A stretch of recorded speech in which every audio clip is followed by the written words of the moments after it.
Welcome to my shop. I'm Brennan, the Poralized Woodworker, aka the toughest man that sits to piss. I build all my furniture from a wheelchair, and because of that, I've had to come up with things that make woodworking easier for me. But I realized that these things don't just make woodworking easier for me, they make it easier for everybody. So today I'm just going to show you the best ones. This first one is one you guys have been asking about since my very first video, and it's my 4T track fence that I've made. And this just slides right on over my existing fence. It still works with my rack and pinion. I can still move it around. And then I use a clamp here, and that's gonna hold it on so it's not gonna go anywhere. We'll show the obvious stuff first. Here's a featherboard. You just slide it on, put it where you need it, tighten it down, and that's gonna apply downward pressure on your piece while you're sliding it over the blade. I'm sure you know about featherboards. I also made a whole bunch of jigs that bolt onto it, and I'm still building things every day for this thing. But one of them is this L fence here. I have a video on this. It basically takes the place of a jointer and puts a straight edge on your board. So if you want to learn how to build that, I have a video on that. This is my dados stop block jig that I invented or came up with, and I do a video on this also. You can use this as a regular stop block to do, you know, tenons or whatever. Or you can use this bolt here. This bolt allows you to make perfect dados and half laps without measuring, marking, sneaking up on the fit, guessing and checking and all that stuff. You just get it right the first time and slide it in there. So that's what this does. My dado stop block jig. This is the main reason I built this fence with 4 T-tracks. All right, so this is my slider that I made, and these thumb screws allow me to adjust the pressure on top so I can tighten this down. And you want it tight enough that there's not going to be any slot, but you still need it loose enough that it's going to slide. And then on the front here, same thing, but you use a socket. And then I get another clamp and I put it up here and I use it for a handle. Of course, that's not everything. I have 4 threaded inserts right here. So all of my jigs that ride along the rail just bolt right on.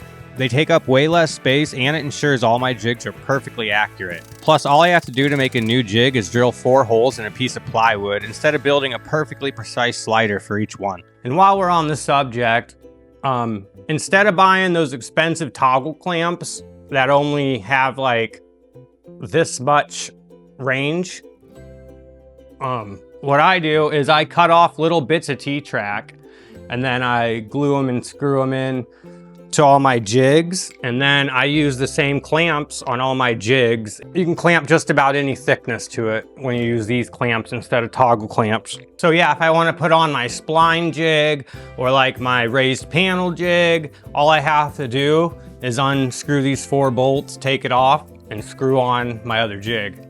And the reason I call this a universal fence is because I actually use it at my router table and on my bandsaw, and I have jigs for the router table and the bandsaw that bolt onto them also. I'm not going to give everything away just yet though, because I'm actually going to be releasing a video soon that is a very detailed video on building the jigs. I'm going to try to do free PDF build plans for it. So I'm not going to give everything away just yet, but I will say this is definitely the #1 upgrade that I've ever made to my shop.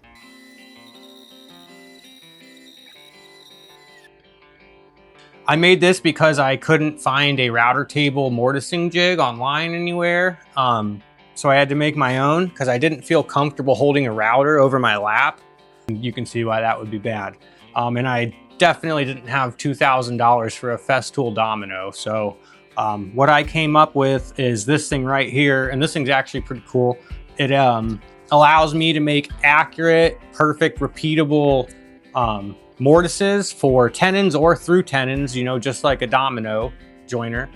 And I can actually do any angle that I want. I don't have to do flat, I can do angle. I'm actually going to demonstrate an angled mortise for you guys in a little bit. We're going to lay out our first mortise because on the first one you have to lay it out. After that, on every other one, all you have to do is draw a center line.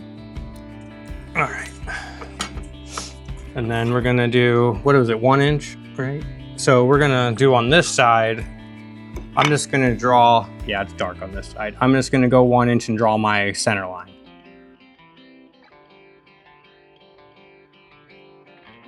All right, now what we have to do is we have to put this at the correct angle.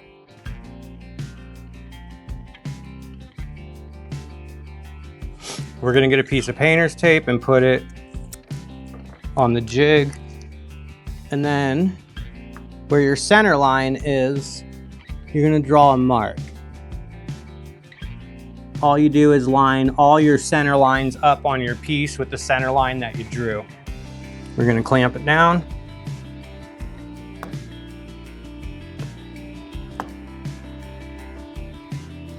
And I do have an updated version of this that I'm working on, and I'm gonna do a step-by-step tutorial with free PDF build plans.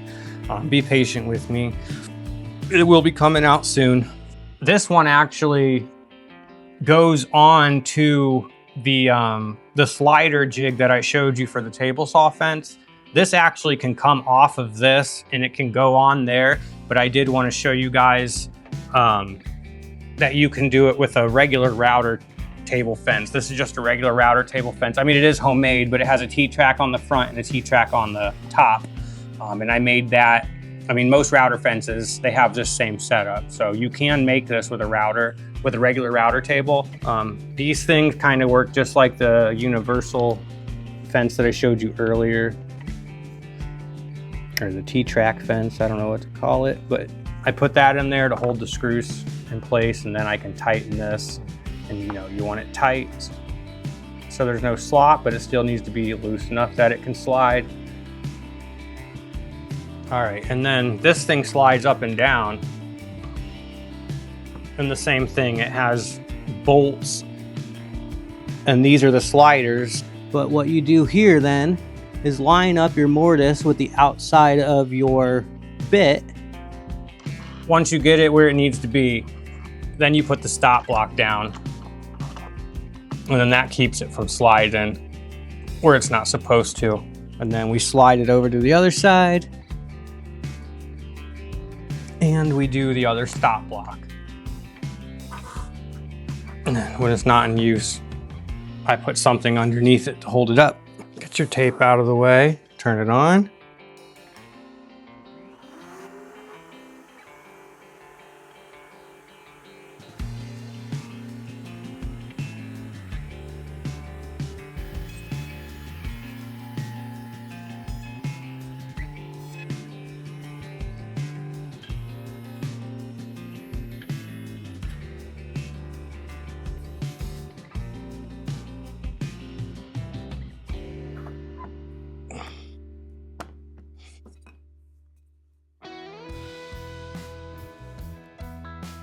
Now we're gonna line up the line that we made on the other side. I know it's hard to see. Right here. We're gonna line that up also.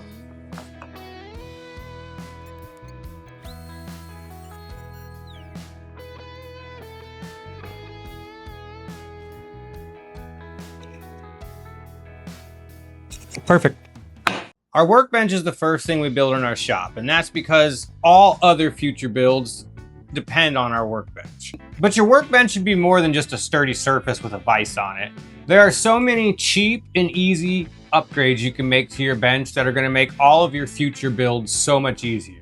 At first I was bummed out because I can't have storage shelves or drawers underneath my bench like everybody else does, because I need to be able to roll underneath it on all four sides. I don't know why I thought that needed demonstrated. But then I actually realized shelves and drawers underneath your workbench is a complete waste. It only serves one purpose: storage. Well, that serves as storage also, doesn't it? Now there's no difference between mine and everybody else's. I'm a normie now, just like you.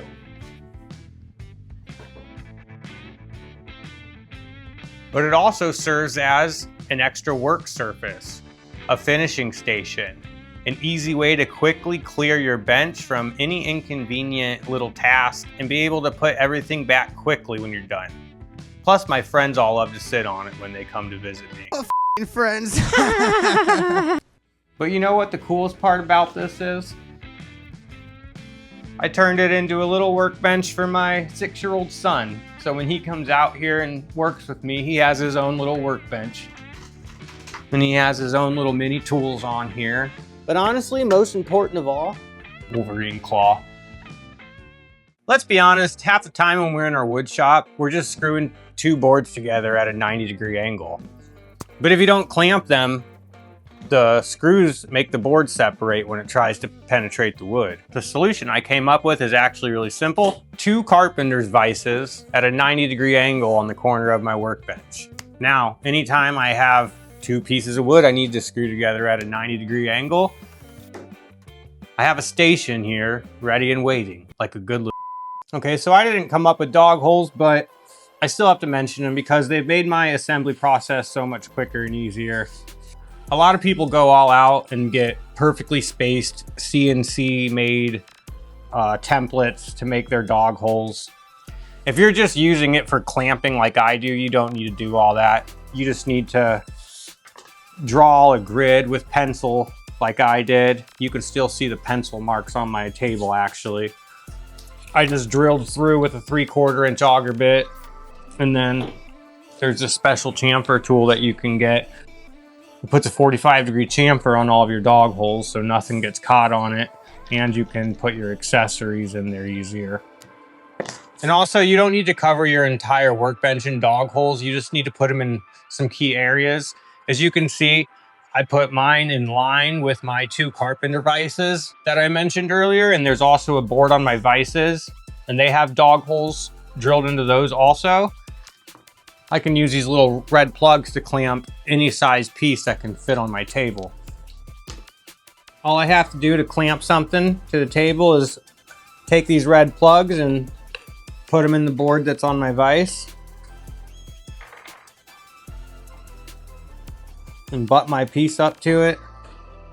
And then I find the closest dog holes and I put them in the table in line with the piece also.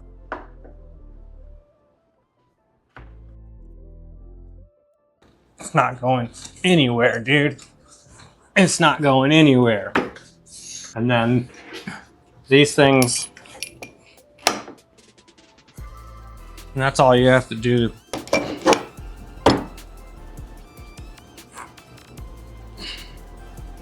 There. So I like these too. I'll put a link to all this dog hole stuff that I mentioned just now in the description, and you guys can check it out if you want to.